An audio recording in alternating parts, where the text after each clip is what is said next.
¿Cómo afecta esta situación? Quedamos que la función cardiovascular depende de la precarga, poscarga, contractilidad y frecuencia cardíaca, y mucha importancia tiene el retorno venoso. ¿Por qué el retorno venoso? Actualmente ustedes están viendo frecuentemente que se evalúan las venas de los pacientes, inclusive para ver si responde a volumen, para ver cómo está todo este tanque de los pacientes. ¿Por qué es importante? Porque en las venas ustedes están cargando en este momento el 83% de toda la volemia, ¿ok? Es el tinaco, 83%. O sea que si tienen ustedes 5 litros de sangre, más de 4 litros están atascados en las venas. Se llaman vasos de capacitancia. Son unas venas que se pueden expandir muchísimo cuando tenemos líquido. ¿Estamos de acuerdo? Y entonces el 17% restante, ¿dónde está? En las arterias y en el corazón. ¿Estamos de acuerdo? Por tanto, cuando nosotros reanimamos pacientes, casi siempre nos enfocamos en incrementar el volumen de las venas, o sea, el retorno venoso. ¿Estamos de acuerdo? Sin embargo, un paciente que tuviera un choque cardiogénico y que su corazón no late bien y yo lo atasco de líquidos, pues sí subo el volumen de las venas, pero el corazón no va a poder mover ese volumen y nada más vamos a empeorar la condición. Depende del estado clínico de nuestros pacientes. ¿Ok? Ahora, ¿de qué más depende la compensación de los pacientes en choque? Y esto es sumamente importante. Cuando nosotros nos chocamos, empezamos a echar muchos mecanismos compensadores, muchísimos. Nuestro cuerpo tiene un montón de armas para evitar que nos muramos, que desafortunadamente no duran mucho. ¿Ok? Y tenemos como principal objetivo la producción y disponibilidad de la glucosa. ¿Ok? La glucosa, que a fin de cuentas el oxígeno va a oxidar para obtener glucosa 6-fosfato y tener ATPs disponibles para mantenernos vivos. ¿Ok? ¿Qué mecanismos me pueden decir ustedes que puede echar el cuerpo para obtener la glucosa? Por ejemplo, ¿qué hormona es la principal protectora contra el estrés? El cortisol, efectivamente, el cortisol. El cortisol es sumamente importante. Se han hecho estudios en animales donde les quitan las suprarrenales a los pacientes y el paciente con un susto se muere. Bueno, o sea, animalitos. Pues con cortisol. ¿Sale? El cortisol, ¿dónde se produce? En la corteza de las suprarrenales, ¿estamos de acuerdo? ¿Sale? Entonces aquí tenemos una suprarrenal y aquí tenemos el riñoncino. ¿Sale? Aquí se produce el cortisol y el cortisol tiene muchos mecanismos para incrementar la glucosa. La gluconeogénesis, por ejemplo, que es la producción de glucosa a través de proteínas o grasas. Glucogenólisis, nosotros tenemos aproximadamente unos 900 gramos de glucógeno en el cuerpo que se pueden desdoblar en glucosa rápidamente. Pacientes con choque séptico es poner ¿qué medicamento? Hidrocortisona. Ese es el fundamento de esto. ¿Sale? Ahora, ya tenemos aquí el cortisol para incrementar la glucosa. ¿Qué otra hormona es importante? Imagínense un paciente que esté en choque hipovolémico, hablando de una vez del riñón. En choque hipovolémico, el riñón empieza a tener detección disminuida del flujo sanguíneo porque está perdiendo sangre el paciente. El riñón puede echar mano de un ciclo súper conocido que nos enseñaron en el primero o segundo semestre de medicina, que ¿cuál es? El eje renina, angiotensina, aldosterona. ¿Estamos de acuerdo? ¿Dónde se produce la renina? En el aparato yuxtaglomerular del riñón, ¿sale? El riñón saca renina. La renina por sí misma genera incremento del tono vascular. Es un poquito de hipertensor, por ejemplo. Entonces, esto ya incrementa el tono vascular del paciente y mejora un poquito la hemodinamia. Luego se hace la angiotensina y después se va al pulmón, que está, bueno, está por acá, efectivamente, hígado, luego al pulmón, y en el pulmón la importante es la siguiente. Se transforma la angiotensina 1 a angiotensina 2. ¿Por qué les digo que es la importante la angiotensina 2? Porque la angiotensina 2 es el vasoconstrictor endógeno más potente que existe. O sea, si sumáramos todas las moléculas que tenemos, las proteínas que tenemos en el cuerpo, las hormonas que tenemos, la angiotensina 2 es el que más eleva la presión arterial del paciente. ¿Estamos de acuerdo? Mejorando la hemodinamia. También es vasoconstrictor, igual que la renina. ¿Sale? ¿Por qué es importante? Porque ya la venden inclusive. En Europa, un vasopresor que se está estudiando de los comparado ya contra norepinefrina, aunque no le ha ganado afortunadamente, es la angiotensina 2. Se usa actualmente mucho en Europa ya de forma comercial. Si se dan cuenta, todas las herramientas que tiene el cuerpo para no morir, las estamos pasando nosotros al paciente. Se le acaba su cortisol, tiene insuficiencia suprarrenal relativa, le pongo hidrocortisona. No puede mantener el tono vascular, le pongo más angiotensina porque él ya no puede con la propia. ¿Estamos de acuerdo? Sale, angiotensina 2 y después la angiotensina 2 regresa nuevamente para acá y produce otra hormona sumamente importante, que ¿cuál es? La aldosterona. La aldosterona. La aldosterona, ¿de qué se encarga? ¿Cuáles son sus dos funciones, digamos así, más conocidas o principales? Ajá, que el paciente efectivamente no tire sodio, retenga sodio y retenga a su vez volumen. Porque si el paciente está perdiendo volumen por un lado, no queremos que lo pierda a través de la orina. Okay, eso incrementa, bueno, disminuye más bien la pérdida de volumen. ¿Estamos de acuerdo? Hasta ahí, eso. Y retiene sodio, la aldosterona. Entonces, ese es otro mecanismo. Ahora, a nivel del riñón, cuando el paciente igual empieza a detectar menos volumen y a través también de vasoreceptores en los vasos como las carótidas, etcétera, y a nivel cerebral, tenemos otra glándula sumamente importante, que es la hipófisis. En la neurohipófisis se almacena una hormona tremendamente importante actualmente. Son dos, una es la oxitocina, que en este momento no nos importa, bueno. Y la otra es... Bueno, ¿y la otra cuál es? La hormona vasopresina o antidiurética, como le quieran llamar, y tiene esas dos acciones. Si nosotros el paciente empieza a perder una disminución del 20% de la volemia, se genera liberación de hormona antidiurética. ¿Sale? Esta hormona antidiurética genera que el paciente frene la reabsorción de agua a nivel de los túbulos colectores y entonces frena por completo básicamente la salida de la orina, manteniendo más el volumen sanguíneo. ¿Estamos de acuerdo? Pero también, ¿qué creen? Estos son en los receptores B2 que están aquí en los túbulos colectores, pero también en las arterias, una arteria aquí, en las arterias tenemos receptores B1 de vasopresina, que también generan incremento del tono vascular, de tal forma que nosotros usamos vasopresina para un paciente que está en choque refractario, si se dan cuenta. Entonces, es el fundamento por lo que utilizamos todas las cosas que vamos a ver a lo largo del curso. Vasopresina. ¿Ok? Aparte, a nivel cerebral directamente, cuando el paciente sufre algún tipo de choque, por ejemplo, hipovolemia, un infarto agudo al miocardio, se empiezan a echar, empieza a haber liberación de qué hormonas, que son las que también nos mantienen vivos. Las que se le vean en el estrés de forma aguda para tratar de sobrevivir. Tienen que ver con las suprarrenales y con el cerebro. Eso. ¿Cuál?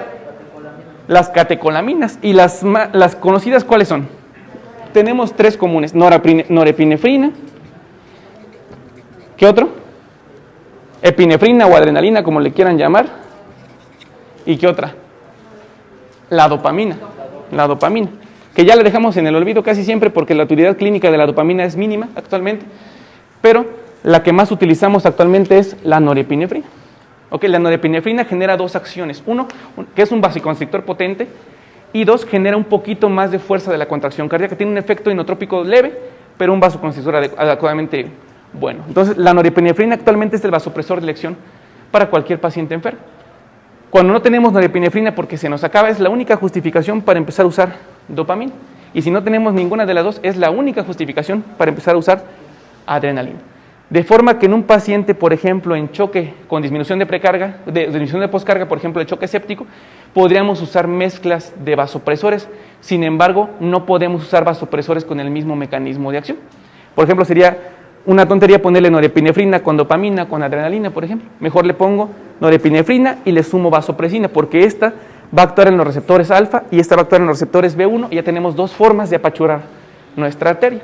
También la hidrocortisona incrementa la sensibilidad a las catecolaminas en las paredes, entonces genera todavía mayor efecto vasoconstrictor. ¿Vamos bien hasta acá? ¿Sale? También la norepinefrina genera, en algunos casos, bueno, más bien la dopamina, por ejemplo, y la adrenalina generan incremento de la frecuencia cardíaca, mejorando un poco el gasto cardíaco del paciente, a veces de forma deletérea, porque en dosis excesivas genera tanto incremento de la frecuencia cardíaca, genera fibrilación auricular, por ejemplo, o taquicardias inapropiadas, y empezamos a echar mano de todo esto. ¿Sí queda claro esta situación? Tanta frecuencia cardíaca puede dar un tiempo de llenado diastólico insuficiente y por lo tanto bajar más el gasto cardíaco o ser inadecuado ese gasto cardíaco. Sale. Ok. Después, toda esta sangre que circula a través de nuestros vasos grandes, de la aorta, de las arterias femorales, de las arterias del abdomen, etcétera, va a llegar al final de cuentas a la microvasculatura. Y esto es lo más importante, esto es lo que tenemos que cuidar y depende del tiempo. Mientras más tiempo esté chocado el paciente, más se va a fregar la microvasculatura, se va a ver microtrombosis en los capilares y va a haber espasmo completo de los capilares y eso genera la falla orgánica múltiple. Les comento, desafortunadamente no hay ningún medicamento hasta la fecha que haga que podamos manipular la microcirculación. Más bien depende del tiempo en que agarremos al paciente y de un adecuado manejo hemodinámico antes de que se eche a perder la microvasculatura. ¿Ok? Ahora, ¿de qué más depende también la adecuada utilización del oxígeno en los pacientes? De esto, de algo que se conoce como curva de disociación de la hemoglobina. La curva de disociación de la hemoglobina consiste en lo siguiente. El cuerpo, para protegerse de una hipoxemia severa, genera mayor posibilidad para entregar oxígeno a los tejidos, con cambios del pH, del dióxido de carbono y del 2,3-difosfoglicerato. Por ejemplo, cuando el paciente empieza a estar grave, ¿cuál es el estado ácido base más común de un paciente grave? Acidosis metabólica. La acidosis metabólica uno piensa que es malo inmediatamente, pero no es así, es como el lactato. El lactato nos sirve para producir energía, por ejemplo. Pues sí, que haya una disminución súbita del pH, que tenga un pH menos de 7.35, lo que va a condicionar es que ese pH ácido en la sangre va a hacer que la hemoglobina libere más oxígeno a los tejidos, ¿ok? Manteniéndonos vivos por más tiempo. ¿Okay? Entonces, la acidosis por sí misma no es mala de entrada. Sin embargo, si la acidosis es exagerada, también genera disminución del tono vascular y también nos puede llegar a chocar más. O sea, siempre es una cosa, hasta este rango es bueno, pero ya pasado de eso ya puede ser malo. ¿Estamos de acuerdo? Inclusive, actualmente artículos recientes dicen que tratar la acidosis de forma temprana, inclusive con bicarbonato, que es una cosa muy simple, que parece hasta trampa, puede disminuir la implicación de progresión renal y de sustitución renal. Entonces, puede ser una cosa buena. Ahora, el CO2 pasa lo mismo. Nosotros tenemos un pH disminuido, genera más entrega de oxígeno a los tejidos. Cuando el CO2 se incrementa, genera también mayor disminución del pH. Si genera mayor disminución del pH, genera todavía más entrega de oxígeno a los tejidos. Vuelve la hemoglobina menos afín al oxígeno. Y después tenemos otra cosa que se llama 2,3-difosfoglicerato, que mientras más haya, mayor entrega de oxígeno a los tejidos hay. Y desafortunadamente este 2,3-difosfoglicerato se pierde mientras más tiempo esté la sangre fuera del cuerpo. ¿Eso qué implicación tiene? Que cuando nosotros transfundimos a alguien, los paquetes globulares que le pasamos no son 100% efectivos porque tienen menos cantidad de 2,3-difosfoglicerato. Entonces, desafortunadamente, pueden ser menor la entrega de oxígeno a los tejidos. ¿Estamos de acuerdo? A pesar de que sea el mismo paquete globular, tiene menos 2,3-difosfoglicerato. Acuérdense que contribuye a la glicólisis y si no hay suficiente cantidad de esta sustancia, pues no la va a llevar a cabo. Y como dice Orlando, o sea, naturalmente el oxígeno es más afín en el capilar pulmonar, ¿sale? Y es menos afín del oxígeno a la hemoglobina en el capilar perosistémico, ahí sirve para entregarlo. Eso es normal. La sangre es un poquito más tendiente a alcalina en el capilar pulmonar y un poquito más ácida a nivel del capilar perotisular. Eso es natural. Pero esto que está hablando Orlando ya es en cuestiones patológicas, pero de supervivencia, como bien lo dice, para sobrevivir. Y por último, tenemos la temperatura. A mayor incremento en la temperatura, también se genera mayor incremento en la entrega de oxígeno. Por ejemplo, un paciente que está en choque hemorrágico, si nosotros a ese paciente le estamos pasando desafortunadamente cristaloides que no van a su temperatura, le estamos pasando paquetes globulares que están fríos, etcétera, etcétera, pues desafortunadamente no hay de otra, podemos bajar inclusive que suelte más oxígeno a los tejidos. ¿Estamos de acuerdo? Entonces, esto implica, se llama curva de disociación de hemoglobina y eso es la forma patológica al respecto. Todo lo contrario genera mayor afinidad de oxígeno a la hemoglobina y hace que suelte menos oxígeno, que el paciente tenga alcalosis, que tenga disminución del CO2, que tenga disminución de la temperatura, genera que el oxígeno no se suelte. En condiciones patológicas lo que hacemos es entregar más oxígeno a los tejidos. Ok. Ahora, ya quedamos que a fin de cuentas el oxígeno se entrega, pasa a los órganos pues para intentar oxidar la glucosa y obtener ATP y mantener nuestras funciones. Eso es lo ideal, pues, y la mitocondria, ustedes saben que es como que el órgano bueno, el organelo celular de los más importantes que hay, porque es el que más chambea y el que nos mantiene vivos con las bombas que utilizamos todos los segundos para mantenernos vivos. Ahora entonces, con todo lo anterior, ¿de qué depende que los órganos estén perfundidos? Pues, uno, del volumen de sangre. Si baja el volumen de sangre, el paciente pierde hemoglobina y el paciente se puede chocar. Dos, del oxígeno que viene en la sangre. Si el paciente tiene una neumonía, se puede chocar por tanta hipoxemia.